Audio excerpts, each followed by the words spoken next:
Assalamualaikum warahmatullahi wabarakatuh.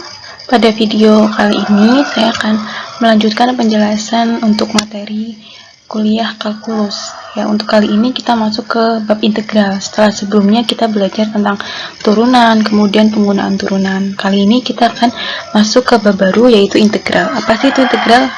Nanti kita belajar bersama apa itu integral ya.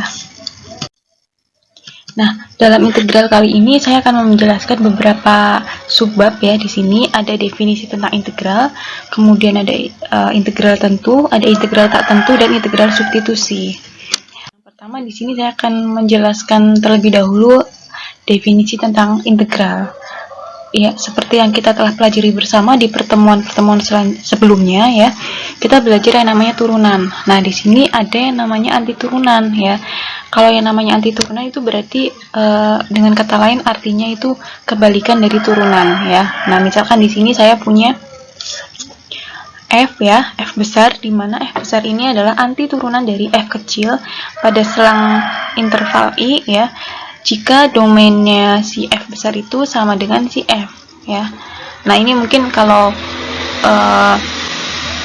definisi menggunakan simbol seperti ini untuk kalian masih cukup sulit untuk memahami ya. Nah, untuk lebih jelasnya kita bisa lihat contoh satu ya, sebagai berikut. Di sini kita menentukan anti turunan dari fx, di mana fx-nya ini 4x pangkat 3 ya. Nah, kalau kita sebelumnya kan kalau kita menghitung turunan, pangkatnya dikalikan dengan koefisiennya dan kemudian pangkatnya dikurangi 1 ya. Nah, kalau di sini yang namanya anti turunan berarti kita cari fungsi yang ketika diturunkan hasilnya 4x pangkat 3 ya. Nah, di sini kita bisa tahu bahwa anti turunan dari fx ya, dari 4x pangkat 3 itu x pangkat 4. Kenapa?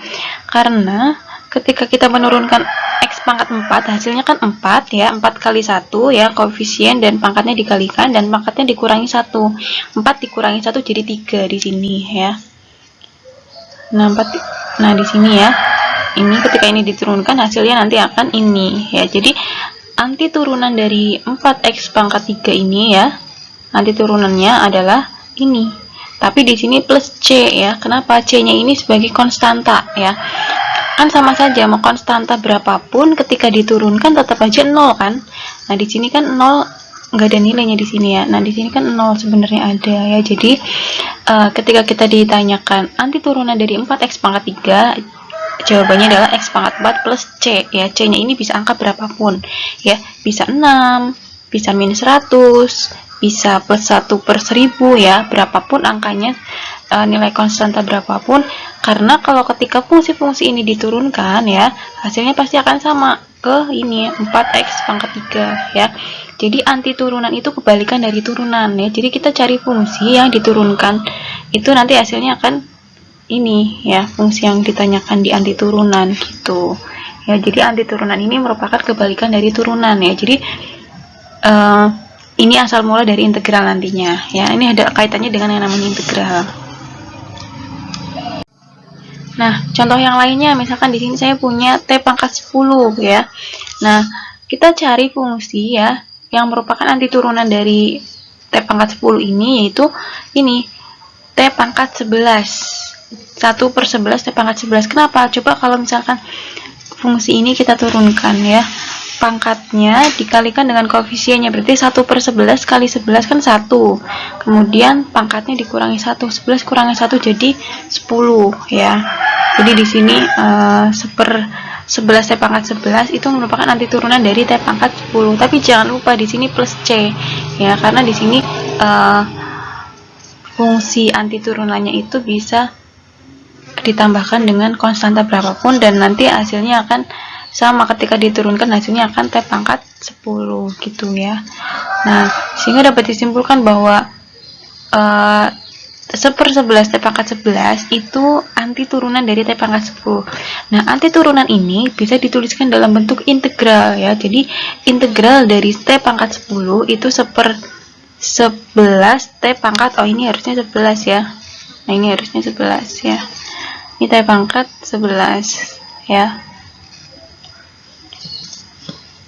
Nah, ini anti turunan itu bisa disimbolkan sebagai integral ya. Jadi integral, kalau ditanyakan integral T pangkat 10 ya berarti sama saja artinya dengan mencari anti turunan dari T pangkat 10 ya. Jadi ini anti turunan itu dapat dituliskan dalam bentuk integral. Jadi simbol integral seperti ini ya, seperti cacing ya, seperti huruf S tapi agak panjang ya. Nah, di sini ada konsep yang lainnya yang kaitannya dengan integral selain anti turunan tadi ya. Jadi di sini ada yang namanya luas ya. Jadi ketika kita menghitung luas itu kita bisa menggunakan integral, atau dibalik, ketika kita menghitung integral itu sama saja kita menghitung luas ya. Misalkan ilustrasinya seperti ini ya. Seperti yang kalian lihat di gambar ini ada yang namanya jembatan ya. Nah, jembatan ini ada pilar-pilar yang dibentuk oleh tali ya. Tali. Nah, di sini ini ada garis melengkung seperti ini ya. Melengkung, kemudian ada tali yang ke bawah ya. Yang panjang-panjang ke bawah gitu. Nah, ini pilar-pilar pada gambar tersebut itu membentuk sebuah partisi. Partisi itu bagian-bagian yang lebih kecil ya, yang ditemukan untuk menghitung luas daerah. Jadi seperti ini. Jadi kita diminta untuk menghitung luas yang di bawah tali yang melintang ini ya. Nah, untuk menghitung luas dari daerah tali ke bawah itu kita bisa menggunakan bantuan partisi. Jadi daerah yang di bawah ini ya, yang di bawah ini ya, yang saya ini yang di bawah tali ini, kita buat partisi-partisinya itu garisnya ke bawah ya. Jadi nanti itu seperti membentuk apa namanya, trapesium ya, trapesium. Nah, nanti seperti ini bentuknya, misalkan gini ya. Nah, sorry, ini gambarnya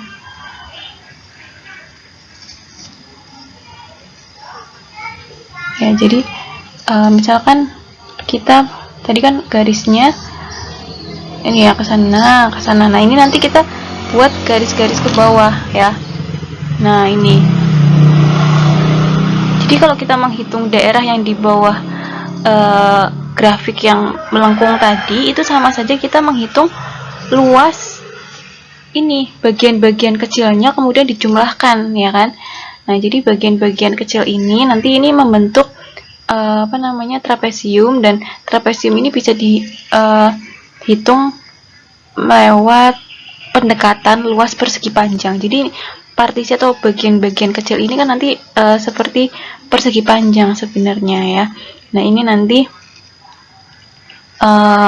menghitung luasan suatu daerah yang dibantu oleh beberapa partisi ya, atau bagian-bagian kecil, itu nanti dapat dituliskan menggunakan simbol integral ya. Seperti apa nanti saya jelaskan lebih jelasnya di slide berikutnya. Nah, ini ya. Jadi setelah kita membuat partisi tadi, ada dua jenis ya yang dapat dibentuk ya. Ada yang namanya poligon dalam dan nanti ada yang namanya poligon luar ya. Poligon dalam itu maksudnya kita melihat persegi panjang di dalam daerahnya ya. Nanti saya lebih jelaskan lagi deh ya. Nah, di sini misalkan kita punya fungsi x kuadrat, yang garis pink ini itu kurva x kuadrat ya. Nah, ada batas sumbu x-nya ini ya, sumbu x, kemudian garis x sama dengan 2. Jadi kita akan menghitung daerah R ini ya, daerah R ini. Kita akan menghitung daerah R ini ya, tapi kita batasnya berarti dari Y ya, dari sini ke sana ya. Nah, ini dari sini ke sini. Kita menghitung luas daerah yang di bawah kurva dan dibatasi oleh sumbu Y dan garis X sama dengan 2. Nah, dari X dari 0 sampai 2 ini kita bagi-bagi menjadi bagian lebih kecil atau yang namanya partisi ya. Kita partisinya itu dibuat menjadi N selang ya. Jadi bagi N bagian ya. Jadi misalnya di sini ada X0, X1, X2 dan seterusnya sampai Xn, di mana Xn-nya ini pasti berada di titik 2 ya. Lah, N-nya ini nanti terserah mau bisa dibagi 10, dibagi 5, dibagi berapapun N-nya ya. Nah, otomatis ya, kita lihat dulu slide selanjutnya. Nah, yang namanya poligon dalam itu yang ini, yang di dalam ini ya, di bawah kurva ya.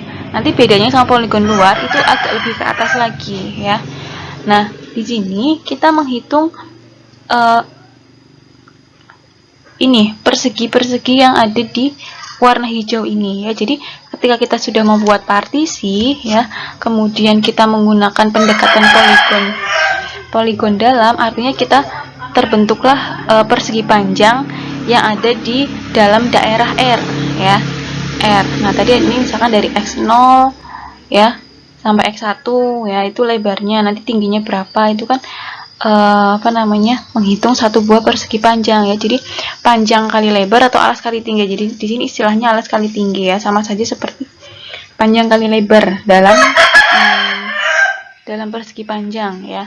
Jadi sini lebarnya ya berarti sama saja sebagai alas, tingginya sebagai panjangnya ya, misalkan gitu. Jadi di sini kita menghitung persegi panjang yang warna hijau ini satu-satu ya. Satu persatu kita hitung luasnya ya. Kemudian nanti kita jumlahkan ya. Nah, di sini alasnya itu sendiri kan ya, atau lebarnya di sini kan dari X0 sampai X1 itu kan sebagai delta X ya. Selisih. Nah, ini delta X. Kemudian ini kok bentuknya X-1 kuadrat. Kenapa? Karena kan ini tingginya itu sesuai dengan kurva X kuadratnya, karena yang hitam yang melengkung ini kurva X kuadrat. Jadi tingginya si persegi panjang ini kan sesuai nilai fungsinya ya. Nah, misalkan kan tingginya kan sampai sini nih, titik sini nih. Nah, sedangkan kalau di sini berarti apa? X1 dikuadratkan ya. Berarti kan ini langsung saja masukkan fungsinya. Kalau fungsinya X pangkat 5 ya langsung saja masukkan ya. X dipangkatkan 5. Jadi di sini tingginya itu sesuai dengan nilai fx-nya ya. Nah, ini untuk pembagian partisinya ada X0, X1, X2 dan selanjutnya sampai Xn ya. Nah, setelah kita tentukan alas dan tingginya yang tadi ini ya, itu berarti kan menghitung satu buah persegi panjang. Padahal di sini kita buat menjadi berapa? N-1 persegi panjang ya. Jadi kita harus jumlahkan ya. Yang hijau-hijau ini kita jumlahkan satu persatu ya, menjadi sebuah luasan total ya. Luasan total.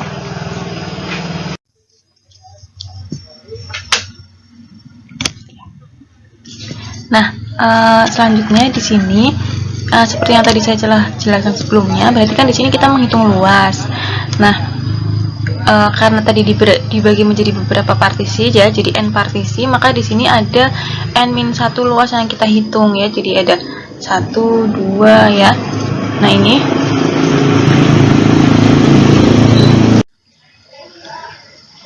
ya, jadi di sini kita menghitung masing-masing persegi panjang kemudian dijumlahkan. Nah, kebetulan di sini karena jarak antara x-nya itu sama ya, jadi delta x-nya itu sama ya. Jadi di sini delta x-nya kita bisa keluarkan di sini ya, sehingga kita yang di dalam sini hanya penjumlahan dari nilai fungsinya saja, atau tinggi dari masing-masing persegi panjangnya ya. Kemudian karena tadi fungsi fx-nya x kuadrat, jadi di sini dimasukkan 0 kuadrat, 2 per n kuadrat, ini dan seterusnya ya. Nah, ini hanya perhitungan deret saja ya. Nanti ketemunya ini ya. Nah, ini mungkin perhitungan deret ini mungkin